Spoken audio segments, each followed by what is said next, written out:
So I'm the chair of the session,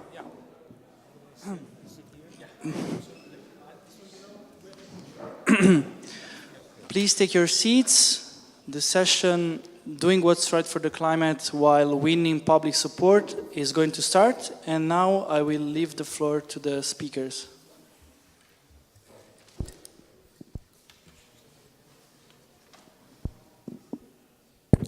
Oh yes, it's on. Okay. Good afternoon, ladies and gentlemen. My name is Jos Delbeke.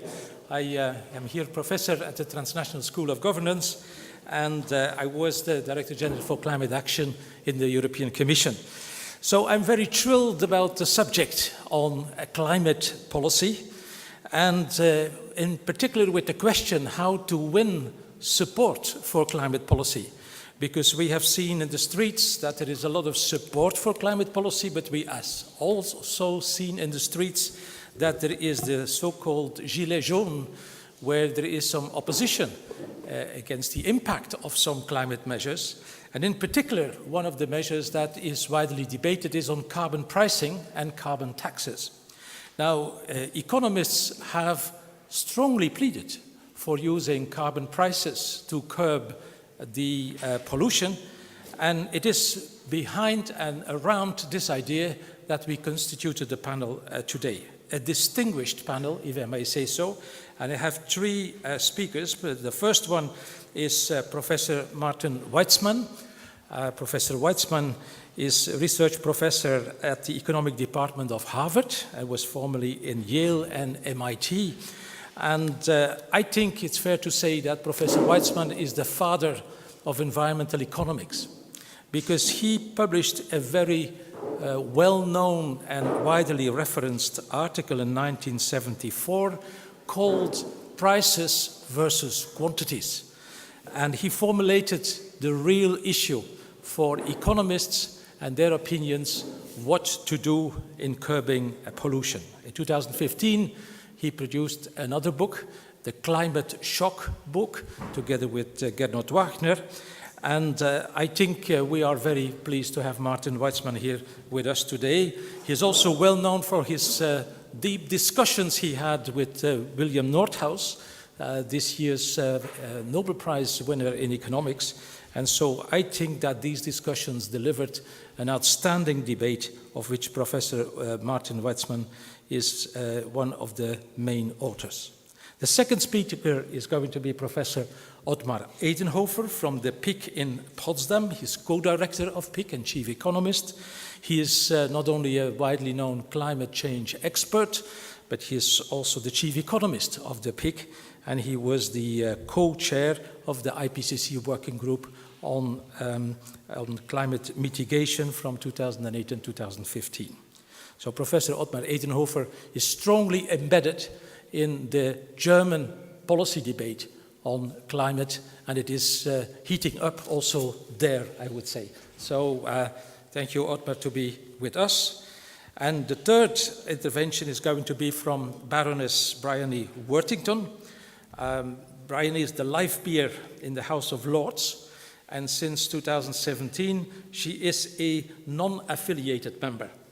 And she was the founder of Sandberg, which is a non-profit organization that was raising awareness on emissions trading. So the carbon pricing idea is also squarely at the work of what Bryony Worthington has been doing. Today, she is executive director of the Environmental Defence Fund based in London.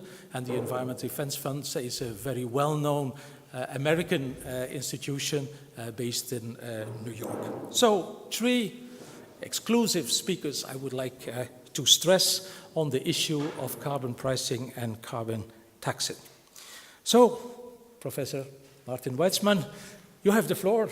I think you have the honor of framing the debate, but also of enlightening us about the debate, how it shaped up in the United States. Thank you, Joe, for that kind introduction. I will talk on the U.S. experience with the social cost of carbon, so-called SCC. And then I'll make some comments on possible applications to the EU. I will mostly repeat what is worded up here. Why isn't this showing? Motivation. Well, this is someone, if the technician is all right. there, can we come back? Can we have the previous slide? Is the previous slide? No, it should show the Okay. the top. Okay. Could you? Historical background. Could you push? Again? Again? No, it's What do you want? It should show the heading, but it's not critical. Okay, okay. Okay. Let We it will be. have to Let it be. be in this imperfect world. You know. Okay. So, Okay. Yeah. Could you do the escape? You know, because I don't know the machine. It's a PDF. It's a PDF. yes. Yes. Yes. Okay. There you Okay. have it. Okay. You know, keep it there. Keep it there. Okay. You know. Okay. Fine. Yes. Okay. Fine. Thank you. So, again. the problem is this.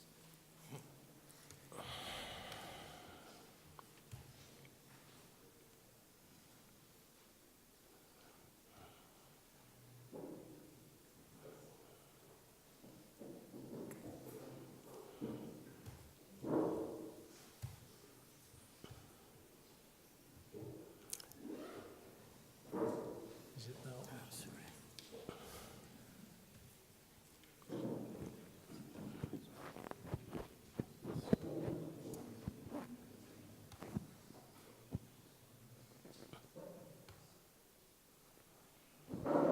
Okay. It's okay without the heading. Yeah. Let's do it without the heading. Yeah. Okay. Yeah. Okay. So Okay. we have the heading for the time being, but we have to Step forward yeah. manually. Yeah, but not only with this. This is okay. No, no. This is okay. No, it's not Why okay. is it? You have to. Which button? Which button? Show the professor which button.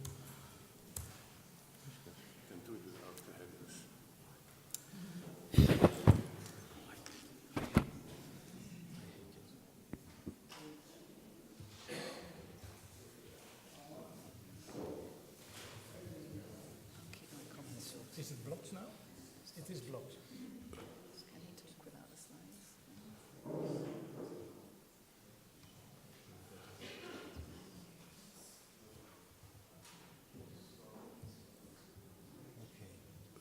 It's okay now.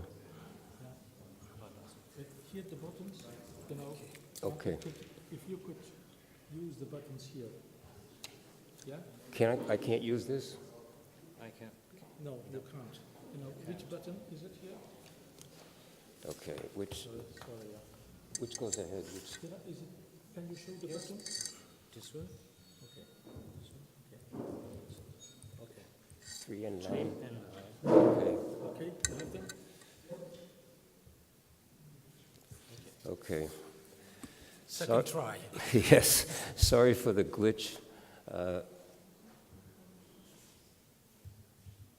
Okay, I'm going to speak on, after some delay here, on the U.S. experience with the social cost of carbon, so-called SCC, and some applications to the EU. I'll mostly be reading the text, so there's two ways you can get it. You can get it from reading it yourself online. I will elaborate on some of these things. But basically, I'm repeating the text of what is online. Okay, so. Yeah. Oh, okay. Yeah. In preparing this talk, I asked myself, what does an American student of the economics of climate change have to say that might be of interest to a European audience? The United States pioneered, and to my knowledge has by far the most extensive experience in calculating and applying the so-called social cost of carbon, or SCC. No other nation, to my knowledge, has performed such extensive estimates. U.S. estimates of the social cost of carbon are widely used elsewhere throughout the world to price carbon in many different contexts.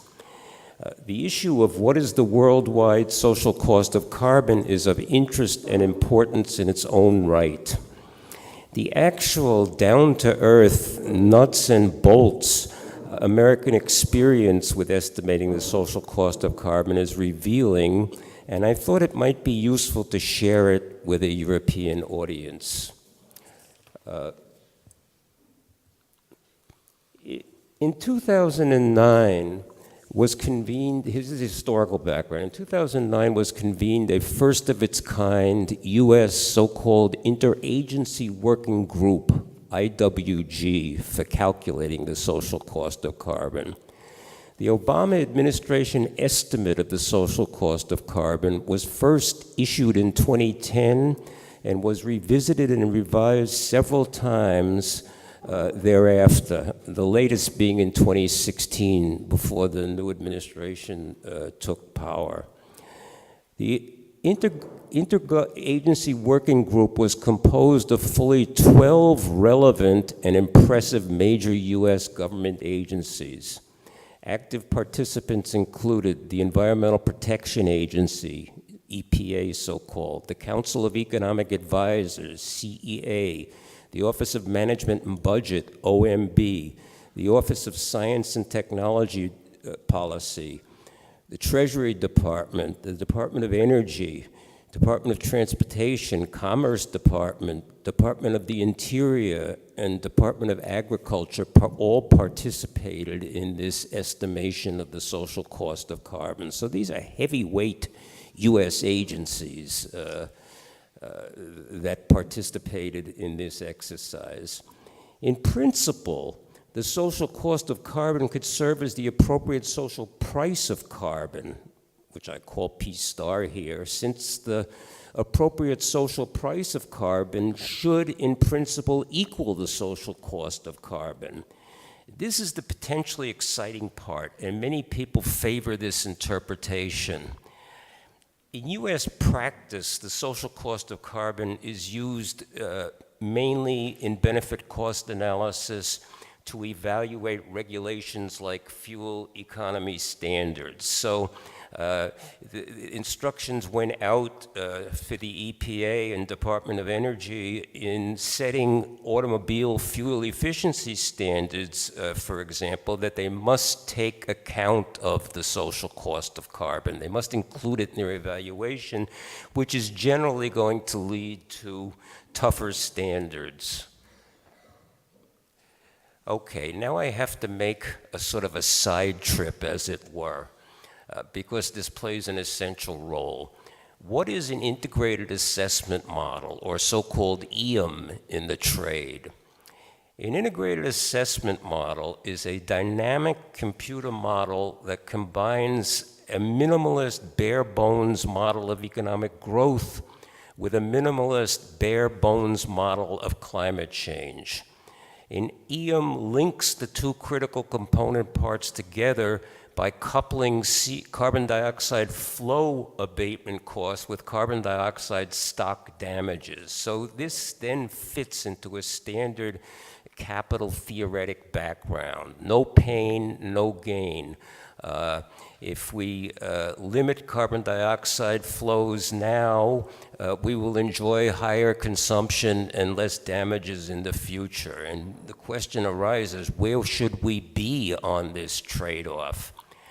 These EAMs are used for evaluating the consequences, including overall costs and benefits of various climate change policies, and they're used extensively. There's really no substitute for them. So it's a marriage between a crude physical model of climate change with a crude economic model of emissions and damages in the economic side.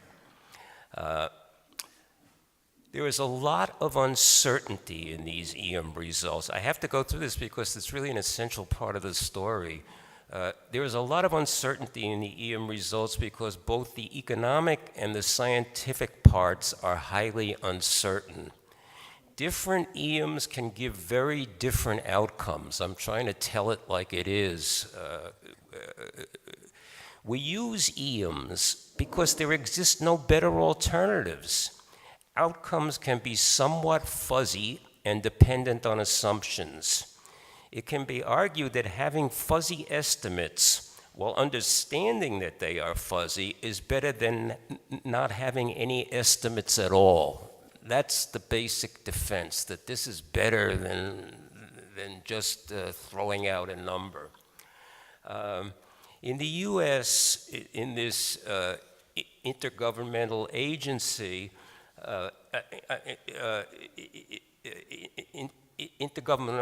working group, 3 different EMs were used, and the outcomes were averaged. So behind the social cost of carbon stands some integrated assessment model, some big numerical model that is, again, a primitive marriage of a basic stripped-down version of economic growth that includes the climate and the basic trade-offs on carbon dioxide emissions and stocks of carbon dioxide in the future doing damages, and a quite primitive model of climate change. How is the social cost of carbon calculated? Okay. We start with a base case future dynamic trajectory of economic growth and carbon dioxide emissions projected by an EM under some postulated scenario. So various scenarios are postulated, and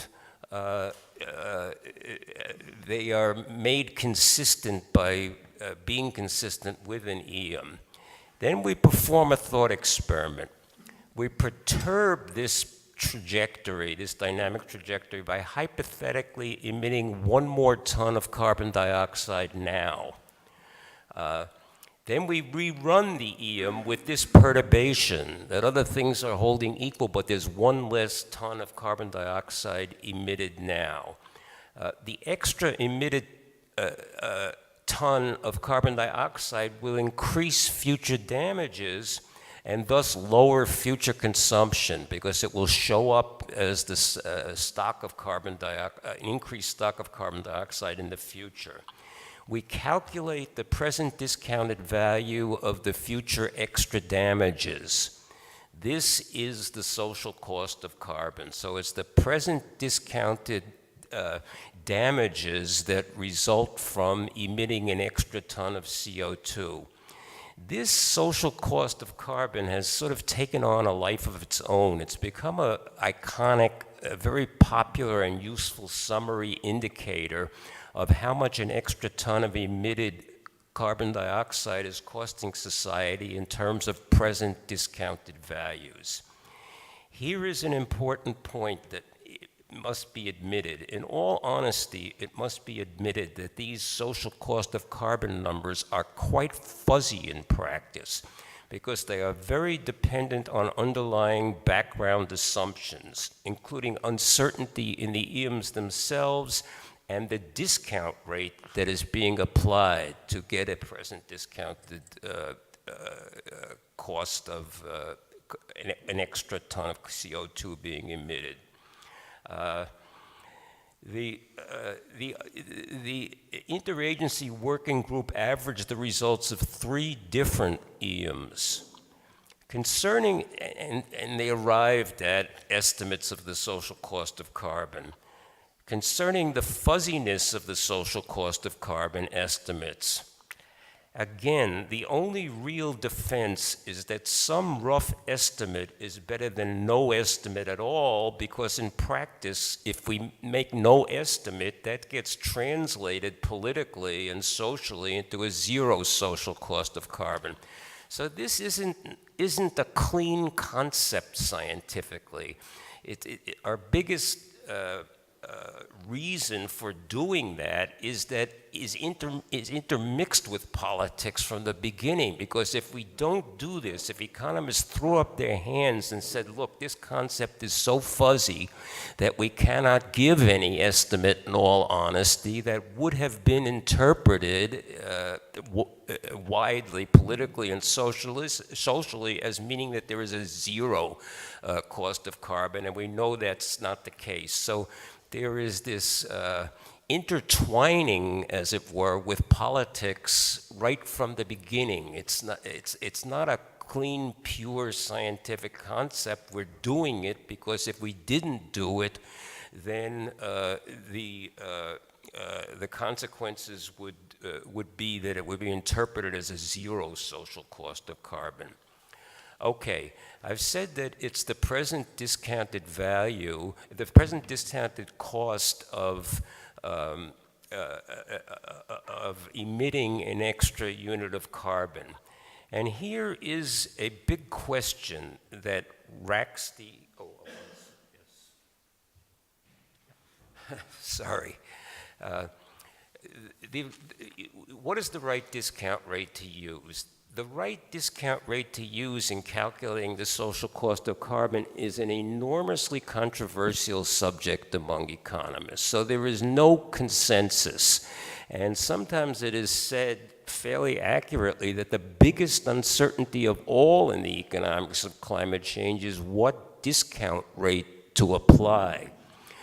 Because of the power of compound interest over the very long, distant future periods of time during which climate change unfolds, the discount rate being used to discount future climate change damages makes a huge difference. So climate change is unfolding over centuries and millennia, hundreds and thousands of years, and it can make an enormous difference, therefore, which discount rate or interest rate is applied to evaluate the damages. I'll give an example here. The logic behind it will become clearer later. Consider climate change damages 200 years from now. That is well within the range of climate change effects. They will take place over many centuries and many millennia even. So consider two different cases. They're discounted at 7% or they are discounted at 3%.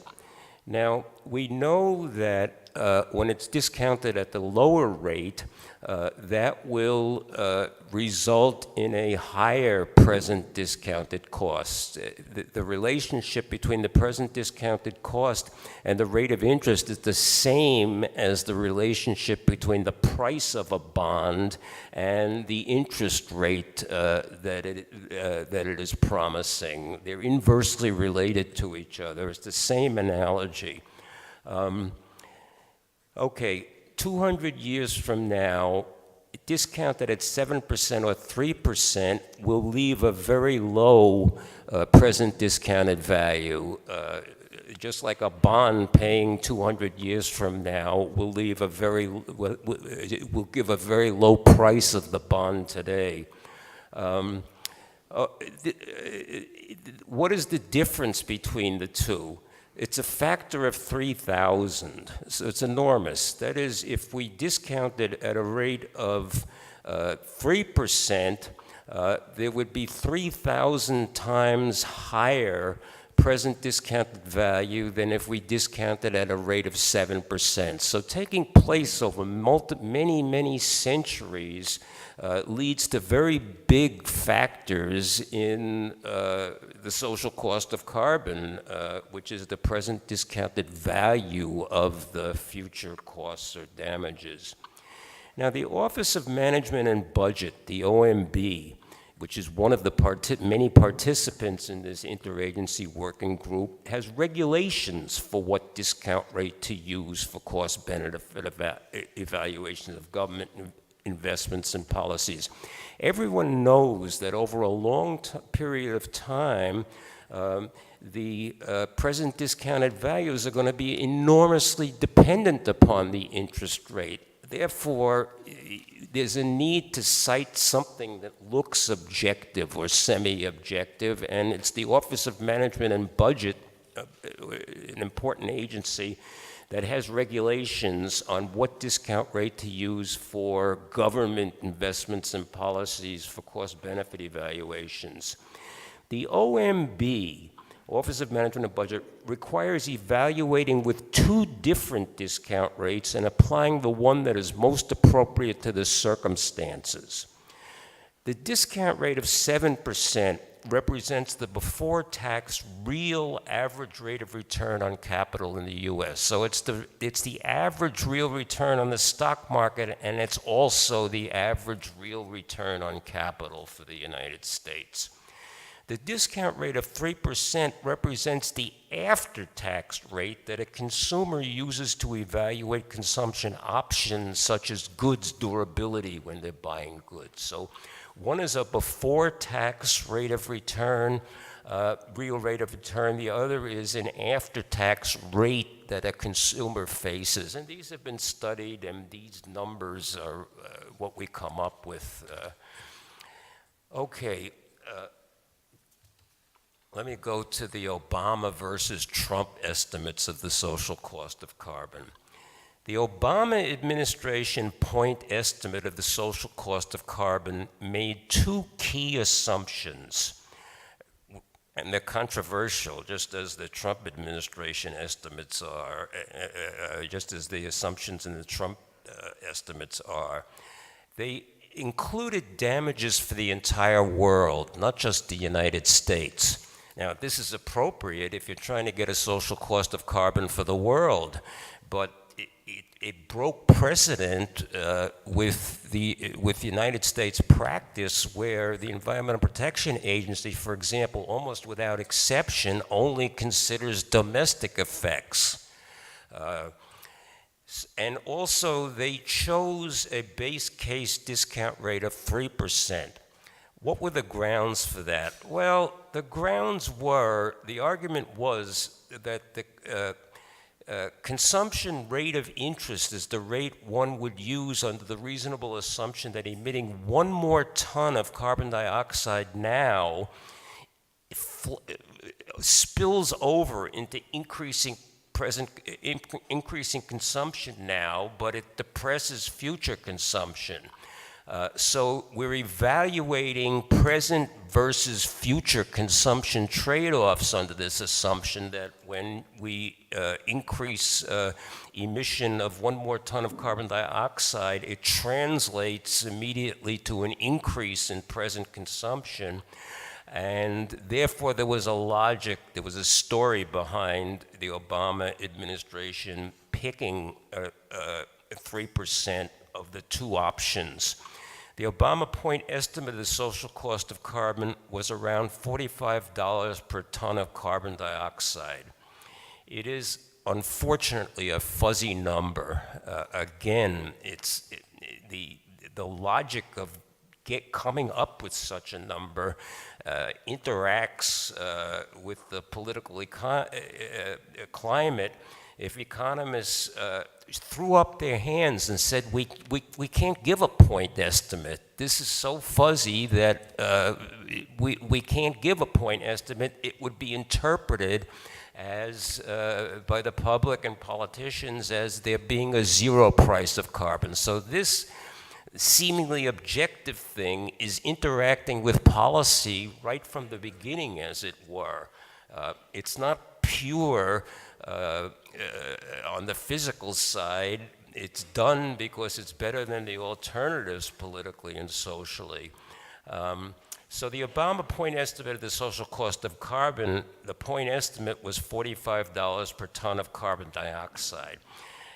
Again, if we didn't make a point estimate, if we just said, oh, this is a tremendous range of fuzziness over which this would be, the public wouldn't know what to make of it. So again, there's this messy interaction of politics with this concept of the social cost of carbon right from the beginning. So they came up with a point estimate of $45 per ton of CO2. It is, I have to confess, it is undeniably a fuzzy number. It could be lower, it could be higher. That's a behind-the-scenes secret I'm conveying to you, that it's a fuzzy number. For example, if they'd chosen 2% rather than 3% as the discount rate, it would have been $120 per ton of carbon dioxide as a point estimate, almost 3 times as much. So you can see it's sensitive to the assumed interest rate. The Trump administration point estimates of the social cost of carbon made 2 key assumptions. Include only U.S. damages, and that immediately is going to lower the social cost of carbon because the U.S. carbon dioxide emissions are just 14% of world carbon dioxide emissions. Large, but not large in absolute terms, but only a part, not so large in a fraction of world CO2 emissions. And their preferred base case discount rate was 7%, although they also, in keeping with government regulations, did an estimate also for 3%, but they preferred to concentrate on this 7% discount rate. If you did that, and the Trump point estimate of the social cost of carbon was $1 per ton of carbon dioxide. So a factor of 45 is involved. They are both fuzzy numbers, but you can get a sense of the relationship of between the two from this factor of 45. I wanted to note that France, the UK, and Norway use a sliding scale of discount rates that decline over time to 2%.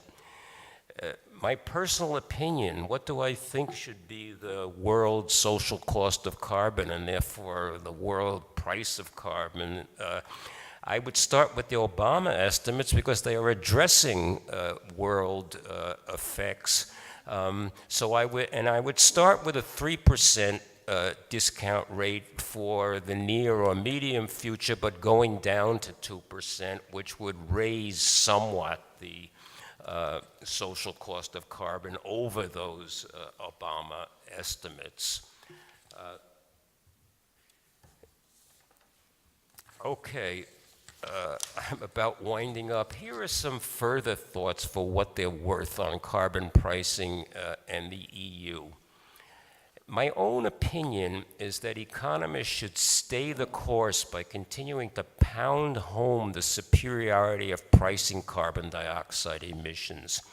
A uniform price on carbon, however it is arrived at, whether through a so-called cap and trade system or through a carbon tax, automatically filters in low carbon technologies and filters out high carbon technologies. So it's automatically doing this in a cost-efficient manner. And I make the point that a unanimous economist's voice is powerful over the long or even the medium run. Over 4,000 US economists recently signed a petition arguing for a uniform carbon tax. That to me is close enough to unanimity among economists. And repetition matters. Keep explaining the superiority of carbon pricing. Don't abandon the ship. There are some setbacks, but I think the glass is half full. And so we economists can congratulate ourselves. Because look how far we have come already. So this is sort of an upbeat note. This notion that you should tax or put a price on bad externalities like pollution was first proposed by the famous British economist Pigou in 1920. So that's 99, almost 100 years ago that this was first proposed.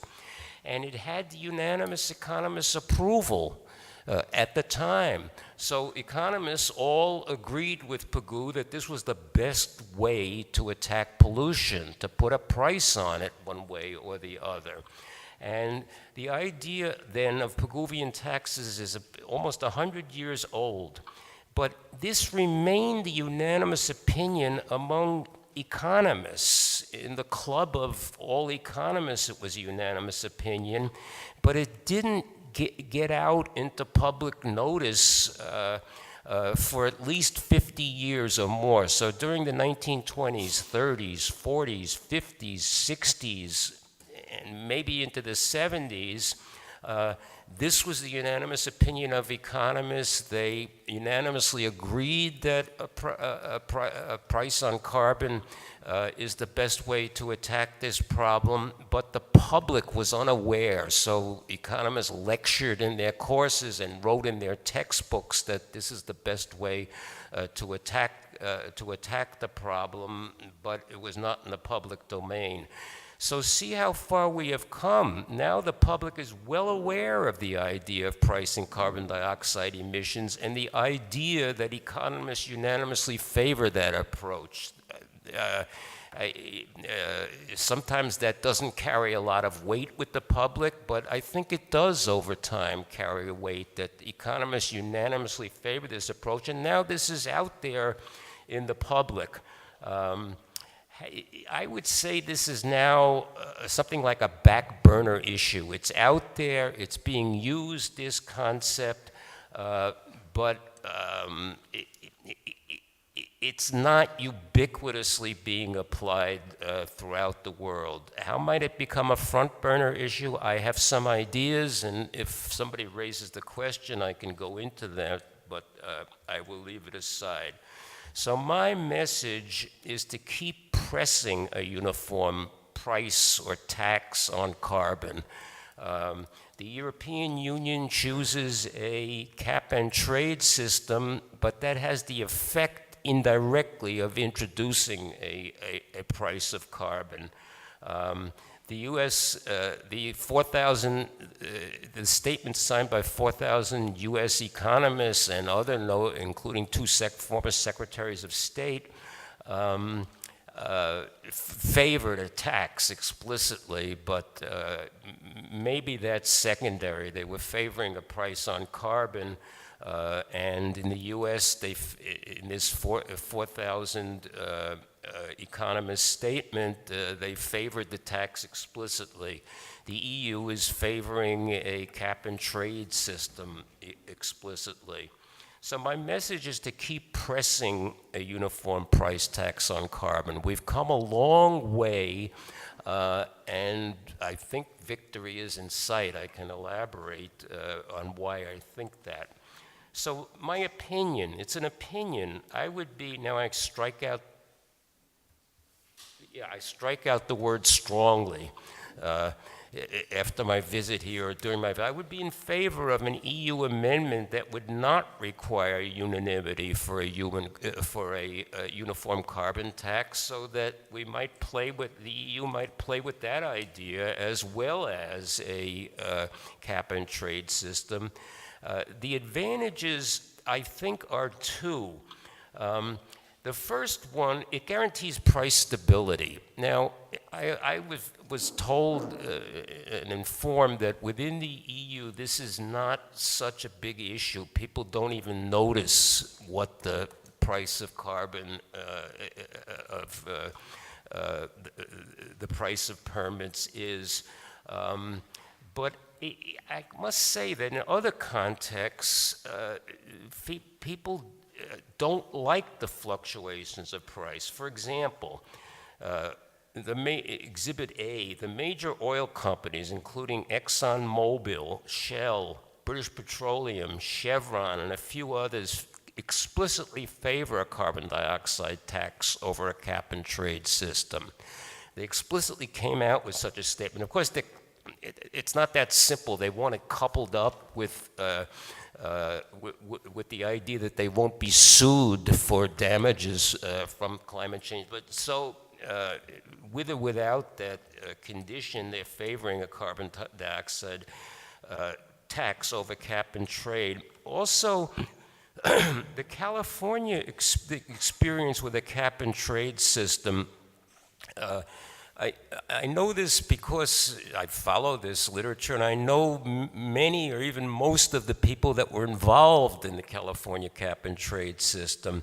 And there, there was too much fluctuation in prices, and they wish, the people who were involved in the economists involved in the California experience wish that they had started with a tax on carbon, because it's simpler and it didn't involve such fluctuations in price, which the public didn't like.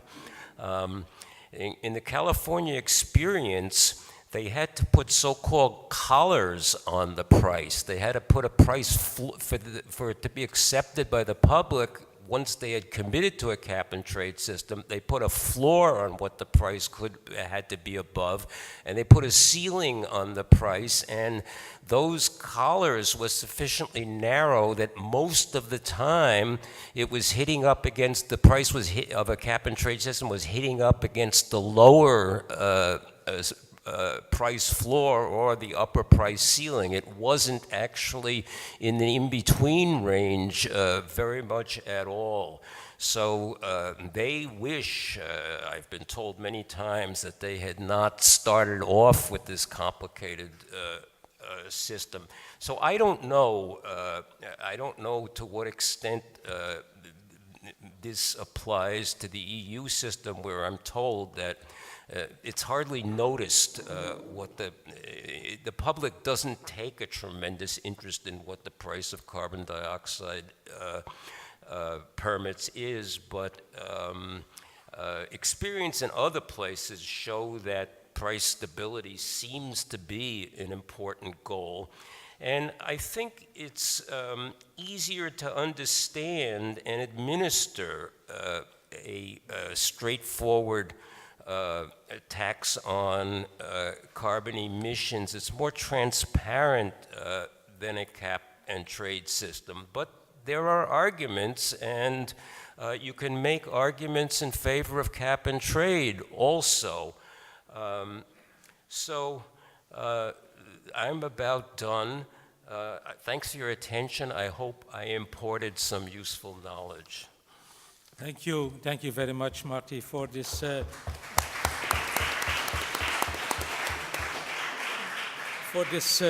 recall that the social cost of carbon is a very powerful concept.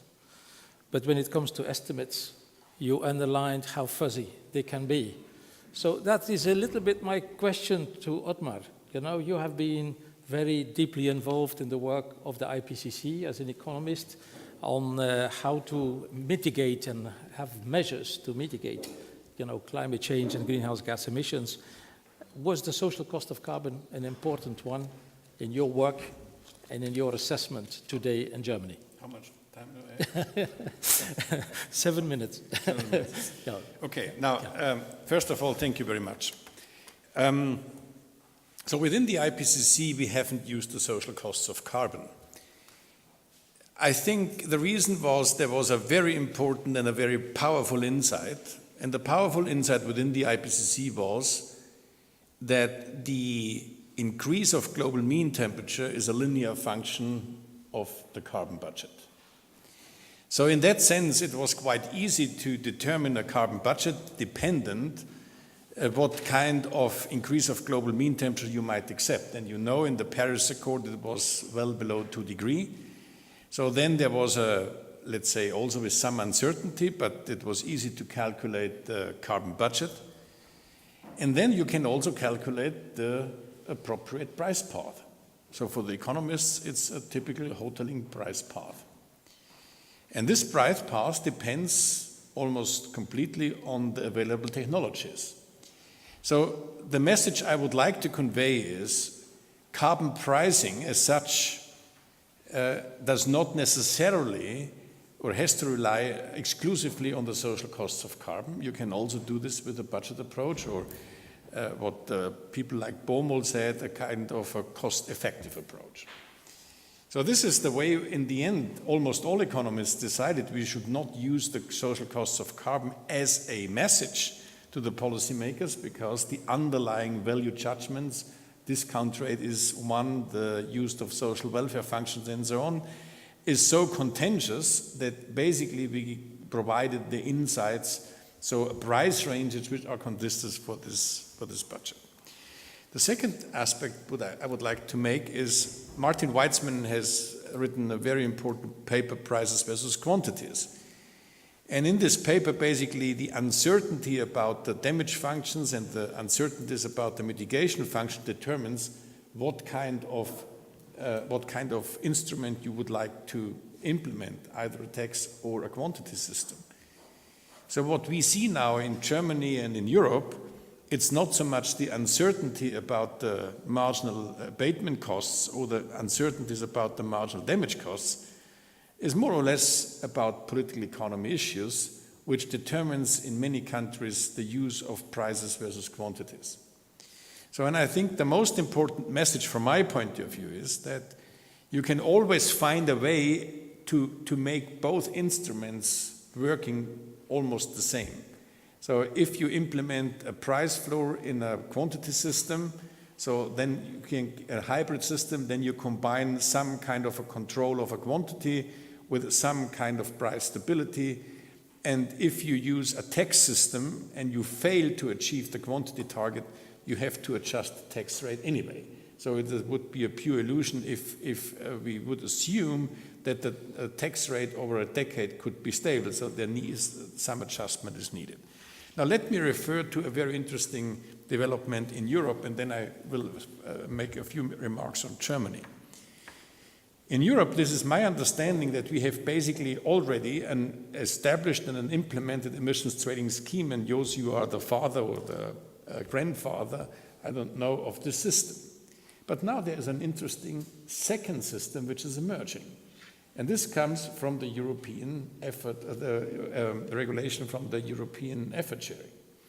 So outside the ETS, in the sector of heating and building and transport and agriculture, so all member states within the EU have legally binding commitments. And they have even to keep annually within a given carbon budget.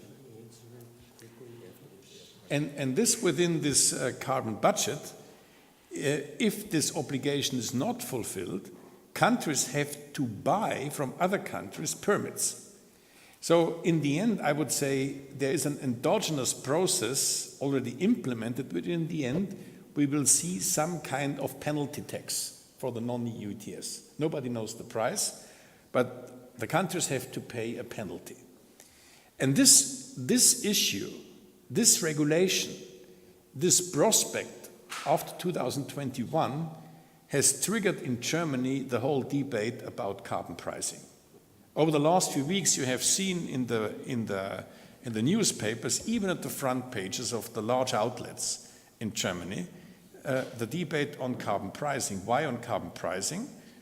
Because it was quite clear that in Germany we have basically two challenges. We want to phase out coal. So here we have to do something in the European emissions trading scheme. And by the way, it's quite interesting. If you compare the numbers of the Obama administration, which is roughly 45 euros per ton CO2, we did the calculation where basically with this price on carbon within the European emissions trading scheme, this would be sufficient to fulfill our own national goals within the power sector. So that's the order of magnitude. It's not about the social cost of carbon, it's about the fuel switch, so to say. But this is one issue, phasing out coal in Germany. But the other one is how can we fulfill that? And now we are debating exactly more from a political economy point of view. Should we impose a tax on our transport system, on our heating system, on the agricultural system, almost an upstream tax? Or should we basically implement a nationwide emissions trading scheme, which after 2030 might be then included in another European emissions trading scheme. So we have this interesting debate, prices versus quantities. It is not so much driven about the uncertainty, it is very much driven about the constitutional constraints. And now let me conclude with one important thing. Martin congratulated the economists because we are successful to promote this wonderful idea of carbon pricing, and I am really keen to promote carbon pricing, but I have to say, when I talk to the politicians, so the efficiency argument is the least compelling one. The most important one is all about distributional concerns. And now there is an increasing awareness that command and control or technology standards have very often can also very often play in a very regressive way. But the disadvantage is you have not the revenues to address the regressivity of these environmental policy instruments. Only carbon pricing generates, be it with an emissions trading scheme or with a tax, generates significant revenues, and you can redistribute the revenues in a way where you can overcome the regressivity, or at least the horizontal and the vertical inequity. And this is something which is enormously compelling for the politicians, and we are now have a debate on, in particular, on the distributional concerns. The second argument, which is also quite compelling, at least in Germany, is the rebound effect. So if you implement a command and control, or if you implement technology standards, it is very often you drive more efficient cars, but at the same time you drive more. So in the transport sector we have significant rebound effects, and this can only be mitigated if you have a reasonable price. So that's the current debate. I don't know where this debate might lead us in Germany, but it might be a wonderful prospect that in 2020, when we might celebrate the 100th anniversary of the publication of PIGU, that in Germany we might have a reasonable carbon pricing scheme, which in the end can embed it in a way that at least we have in Germany a uniform carbon price signal across all the sectors. And this could be also a starting point that at some stage in 2030 we might have a strong signal across the sectors in Europe. At least this is a reasonable focal point. Thank you very much, Ottmar.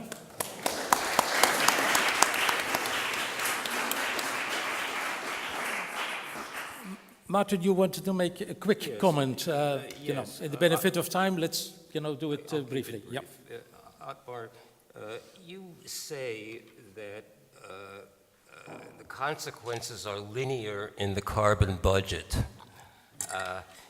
That does not pay enough attention to the enormous uncertainty in the long run between the level of carbon dioxide and the temperature change. That is enormous in the long run. There is enormous uncertainty. So, for example, there is this thing, so it's not that simple that you compare the linear carbon, but that is in a deterministic world, what we most certainly do not live in when it comes to the temperature consequences of carbon dioxide increases. For example, in the long run, there is this concept called equilibrium, the famous concept called equilibrium climate sensitivity. That is telling us what is the temperature change that will be a consequence of a doubling of carbon dioxide. So this number, equilibrium climate sensitivity, which is telling us the long run effect of carbon dioxide doubling on temperatures, is highly uncertain. It is likely in the range between 1.5 degrees centigrade and 4.5 degrees centigrade. That has not changed in 40 years. And the first study that was done on this 40 years ago under the National Academy of Sciences, the estimate was that this is likely between 1.5 and 4.5 degrees. In the latest IPCC reports and so forth, it's likely between 1.5 degrees and 4.5 degrees. So the issue is not that a carbon budget translates into a change in temperatures as if this is some deterministic thing. It's not at all deterministic. It's highly, highly uncertain, and that's something that must be borne in mind. Thank you, Martin, to stress the uncertainty element. And turning to Brian E. Worthington, we seem to agree that keeping carbon pricing on the table is a worthwhile thing to do. But when we embark further away, we seem to have many different opinions out there. How would you react to that? Bryony. Thank you very much. And I sit here as an accidental politician and from a country which has proven without doubt that politicians are not rational, I'm afraid. So I take all of this with a little pinch of salt, I'm afraid, and I'm a pragmatist. My concern is that this is all about risk, and risk implies that we must act with prudence and adopt a precautionary principle, and everything we know about the increasing alarm that the scientists are telling us is that we need to start moving fast, because it may not be that it settles between 1.5 and 4, it may be 7, and the risk of 7 is so extraordinary that we have to factor that into our political decision making, and that makes it actually a moral question. It's really not a question for economics. It's not even a question of engineering, it's morality. And I can give you a great example of this because the UK today has just announced its Committee on Climate Change, which I have to just spend a moment to say how grateful I am that I was given the opportunity to help craft the Climate Change Act in 2008 when we created the Committee on Climate Change and we introduced the world's first economy-wide legal target to reduce emissions by 80% by 2050. Not on the basis of an economic assessment, but on the basis of we needed to do it because we had a moral compulsion to lead. And that is the most important factor. And you can take all of this lovely analysis around kind of IAMs, and they're not just fuzzy, I think they could be dangerous, because they give an impression that this is something we can manage, and that there is a nice linear, I think you're right to pick up on this assumption about linearity. Everything we know about this is it's probably exponential. And exponentiality is incredibly dangerous, because if you're doubling something, if you have a cup in which a bacteria is doubling, the time when you know it's going to overflow is when it's half full. So, we're into territories of risk here, which really need to have a hugely moral aspect to how we respond to them. So, but the exam question was, how do we do this whilst maintaining public support? And I think, I'm with you, Joss and Peter and everyone else who designed the ETS to be a rational response to this, because it was about efficiency and it was about speed and it was about making it attractive and possible to get it through, if we're honest, in the face of a huge amount of resistance from industry and all the incumbent industries who stood to lose because they were profiting from the status quo. So it was actually a brilliant designed system, and the reason it was brilliant is because it got 11,000 installations across Europe into one system with MRV applied to all of it, full transparency. I was able to set up an NGO just on the basis of the data that it produced, because you could see every single chimney stack in Europe, where they were located and how much they were emitting. That's hugely powerful. And so you don't get that with a tax, I'm afraid. Taxes often are just something that happens between businesses and treasuries, and you don't know who's doing what. And also the point of stability, sorry, I'm getting on a bit of a rant here, there is not a single tax escalator on climate change that has not been frozen at some point. So the idea that this is some kind of, it'll be stable, therefore I can invest on the back of it because it's a tax, I really just don't believe that's the case, because they're highly political. Taxes excite interests amongst the right-wing people who would not want any taxes, far greater than a trading scheme ever will. So we all know there are arguments on both sides, and I want to just bring us back to this moral question, because it was true, I think, 15 years ago that we needed to focus on cheap and we needed to focus on efficient. But I think that's changing, because we've tried that, and let's look at the world and say, we're not doing enough. We're not doing anywhere near enough. Emissions are still rising. They're not just rising, the rate at which they're rising is rising. The concentrations are rising. We have not even come close to solving this. So I've now come to the conclusion there's no silver bullet, there's no one solution. We need to throw everything we've got at this. And I use the UK as an example because they decided that we were going to have a portfolio of policies to get at the first sector we wanted to decarbonise. And the first sector should always be power, because power is immune from competitive distortions by and large. So you can put prices onto power in a way you cannot onto your steel industry. So on our power sector, we now have the ETS. We now have a top-up carbon price that more than doubles that. We have incentives for the installation of nuclear and renewables. We have planning restrictions on coal. We've tried everything, and the result of that is our emissions are falling off a cliff, and we've had now record periods without any coal in our power system. Now this is they were the home of the Industrial Revolution. We invented coal-based power systems, and we're off them. We have now periods when we're completely off them.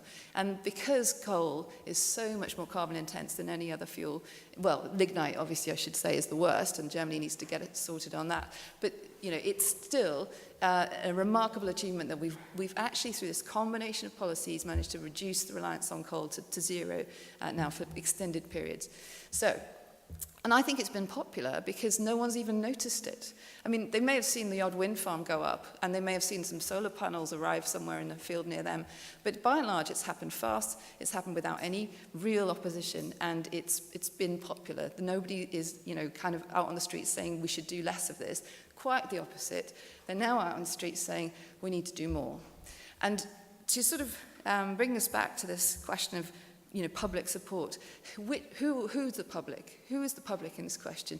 And the real public is those 16-year-olds who are out on strike because we've stolen their future. Those are the people that politicians are now listening to, much more so than the kind of old guard kind of people who speak in favour of conservatism. Because what happens if you're too pragmatic and too focused on economic theory and it doesn't work, suddenly there'll be a phase change and we're going to be starting to do really inefficient things as a response.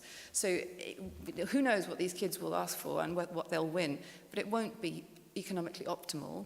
The big question is, can we give them enough ideas that will make it environmentally effective? Because that's the thing now, is what works, finding the ways that works to reduce emissions quickly and with a minimal cost, but that should not be our main focus now. That opportunity has gone. We should have done that 20 years ago. We're now into speed, and that will mean we're going to have to, I'm afraid, abandon some of this obsession with economic efficiency. A quick question based on what...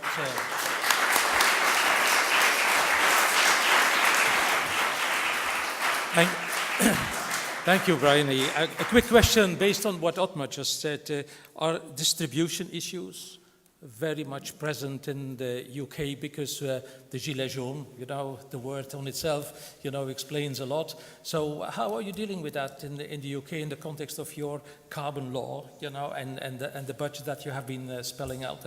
I think that's a very important issue that many people may want to hear more about.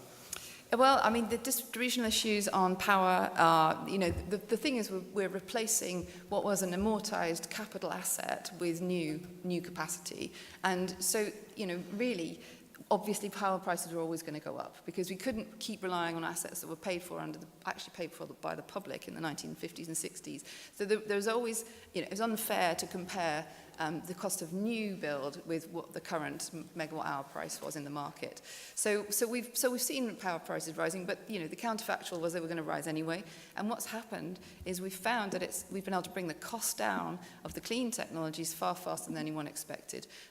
What's happened in offshore wind is nothing short of miraculous, really. It's come down the cost curve to such an extent now. And onshore wind, when you're repowering an existing site, can almost be done without subsidy, completely price parity.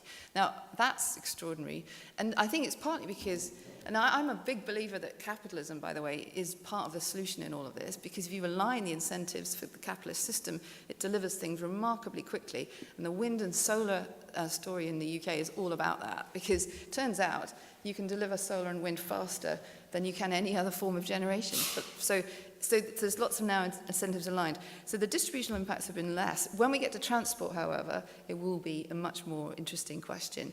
And there, I think there are policies that can be designed that really help those lower demographics who are reliant on cars to make the transition to electric and to not using a car. But it's all doable. Yep. Okay, well, I think we have a very diversified panel and very complementary. So I would like to open the floor for questions from the audience, and I will take 2, 3. Can I ask the microphone to bring to the gentleman here and tell us who you are, Philippe. My name is Philippe Van Parijs. I'm a philosopher and professor at the University of Louvain. I have 2 questions for Martin. First question is, the 4,000 economists, it was a very impressive lineup. but there are some names that were sort of missing in a pretty visible way. I'm thinking of Joe Stiglitz, for example, or Paul Krugman. So I'm sure the initiators didn't forget to ask them. So did I have some sort of deep arguments against the proposal? That's my first question.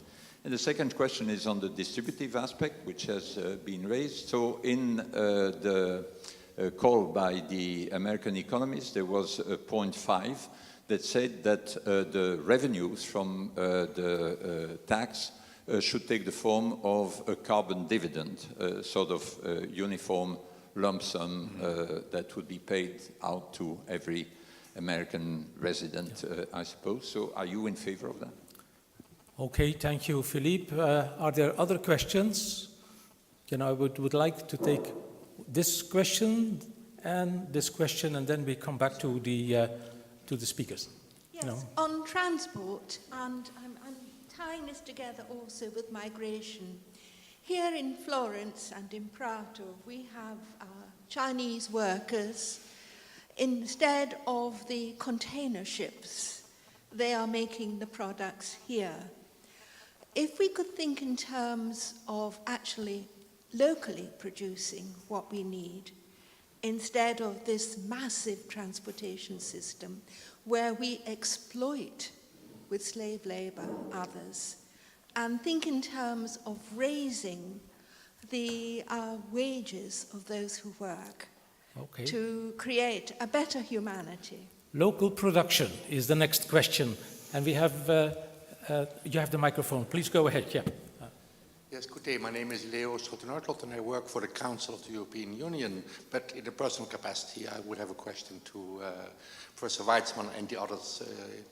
It's again about I'm not an economist, I'm a historian by formation, and I'm glad to hear that amongst the economists, there's just as much apparently consensus amongst them, or almost, according to Professor von Parijs, as there is also amongst the climatologists, where I have been following as far as I could as a non-scientist, the evolution of the discourse over the last 2 or 3 years, and it seems to me that, yes, you are right, that the range of 1.5 till 4.5 has been quoted and has been brought forward for the last 40 years, indeed, but that the probability of the higher end of that range has increased steadily over the last 20 years, and especially in the last IPCC report, which, by the way, was still conservative because it has been watered down by the states, of course, who were involved in that. If you look at the main papers of the last year, by Stefan et al., for instance, in August last year, you will see far more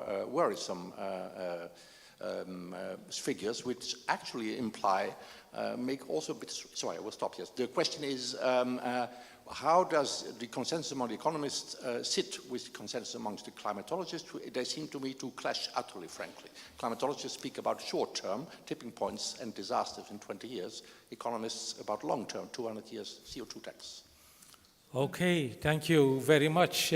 Quite a number of questions, and I think, Marty, you are in the focus of a number of questions, in particular the Stiglitz-Krugman one, just to start with this one, and then I come to Otmar.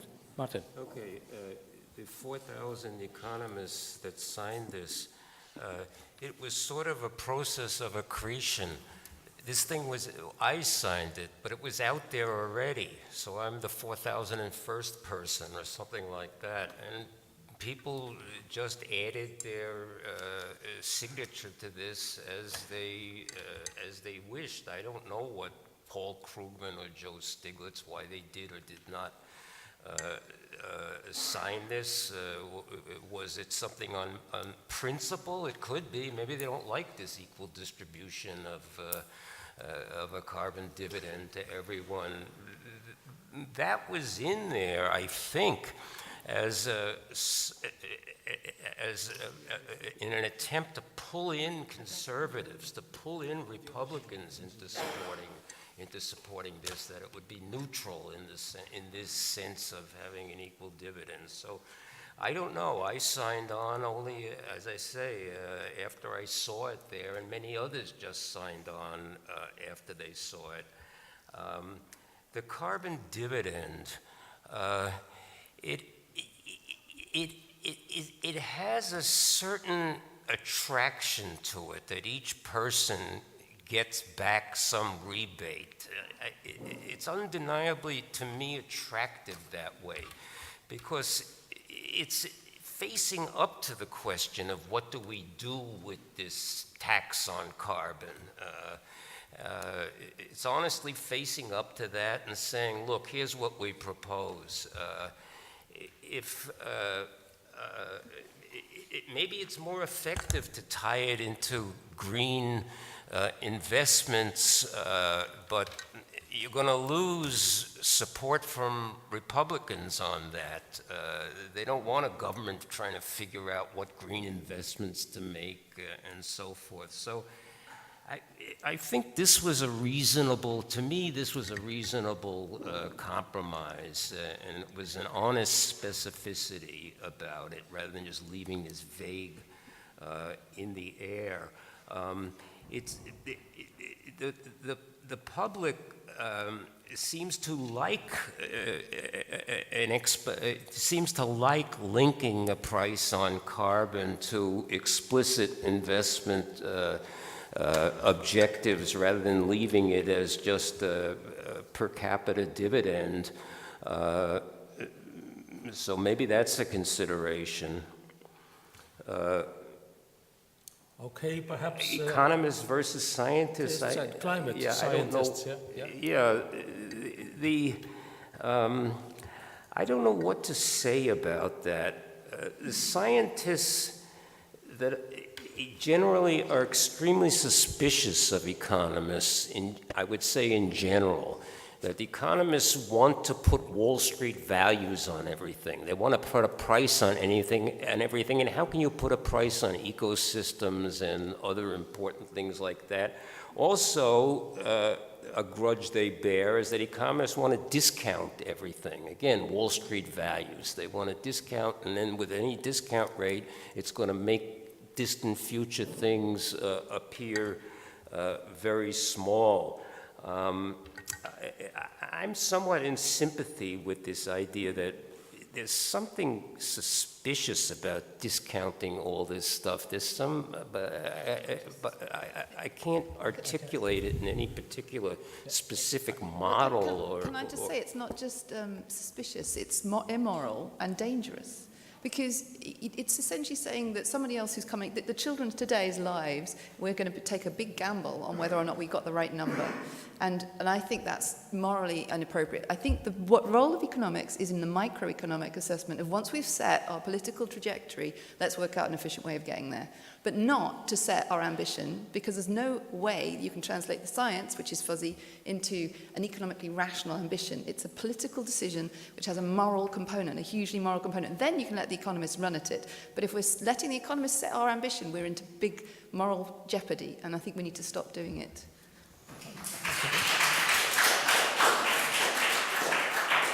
So that's making a very strong separation between setting the ambition of a policy and pragmatically elaborating the instrument leading you towards that objective. There was still the question on the local production. Can I answer that? Yes, yeah, Okay. Brian. I'm glad you asked about that, because we're doing an amazing amount of work on shipping at the moment, because it's one of the sectors sits outside Paris. And one of the fascinating things is that this is not quite your solution, but it's a solution, is that through the rise of AI and machine learning and automation, production is being reshored into close to the economy where the demand is. So you're seeing a replacing now of, say, for example, textiles and fashion. You don't need to do it in India or even Africa. You can do it at home with automation. Now, the implications of that are there's a lot of jobs going to be lost. So, but this will have a beneficial effect on our carbon footprint. You may not like it for social reasons, but it's a trend that's almost certainly going to happen. And from a climate perspective, it will certainly reduce the carbon intensity of the things we consume. Thank you, Brian. Ottmar? Yeah, one aspect I would like to highlight, Martin, there must be a deep misunderstanding. I do not deny at all the existence of fatal distributions and the uncertainty and what you have done in your work. The only thing what I am saying is even the numbers you have presented here from the IM models, These are models which try to calculate, let's say, either an optimal temperature or an optimal emission trajectory, and this is based all this social cost of carbon. The only argument I would like to make is, and this is what we did, and this was a kind of a reconciliation between some economics approach and the climate science approach, is to come up with some kind of temperature target and the temperature to translate it in a kind of a carbon budget. So I'm not saying that this carbon budget in the end is without risks, but this is what you are doing also with these numbers here, is saying that we cannot be on the safe side, but also implicitly in these numbers is a kind of a risk which we accept when we basically put a price on between $50 per ton CO2 and $100 per ton CO2. So this is the only thing what I would like to say, and not denying the enormous importance of the fat-tail distributions. And I'm not saying that even if we try to achieve the 2 degree and even the 1.5 degree target, that we are on the certain side. Okay, Thank you, Martin. Final thought and final word. I don't know. The only point is that there is enormous uncertainty. I am quite unsure about what to make under that enormous uncertainty of a statement like we have a carbon budget and somehow that translates into a temperature change. It doesn't translate. There's an enormous, everything in this game is a probability distribution, everything. And it just doesn't translate that way. There's enormous uncertainty in going from a budget to what the temperature is. And I think there's not sufficient emphasis on that at all.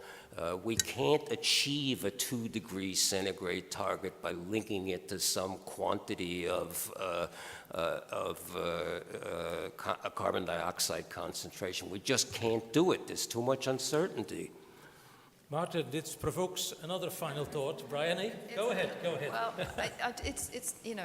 it's about risk, right? You pay an insurance premium to not have your house burned down, not because it's economically efficient, because you're so terrified that your house will burn down that you pay that price. We need to be far more focused on the risk and what that implies in terms of what we need to do right now, immediately, in terms of what we spend on this issue. And really, there is no price that isn't worth paying when you look at this, especially, and this is one just to end on, when you tackle climate change and you stop combusting fossil fuels, there are massive co-benefits in terms of human health, well-being, a better life that are not factored into any of these IAMs, and it means you get a value right today of net beneficial impact on society. So we should be acting with far more urgency right now, and honestly, it's now down to the kids, I think, to tell us to do this, and then we will do it. Thank you. Now, unfortunately, we come to the end of the session, but there are so many things that many people may want to take up immediately after the session or later this evening. But I am drawing 3 conclusions on what I heard. The first is that carbon pricing is important, and a uniform carbon price increases efficiency. I think that was a strong point that was made by Martin Weitzman. And second point is, of course, that when it comes to the real estimates, then we have a variety of views because of the uncertainties, the discount rates, etc. And the third element is that distribution issues do matter a lot. And I think with increasing ambition that we will have to show in bringing down emissions, these distribution questions are going to come squarely on the table of every politician, government, decision maker, and I think that's an issue that merits a lot more attention by policymakers, whether they are from the economic, the social, the political side. So that would be what I learned out of the session. Thank you very much. It was a very stimulating discussion. So hands up for the panel, Martin, Ottmar, Brian. Thank you.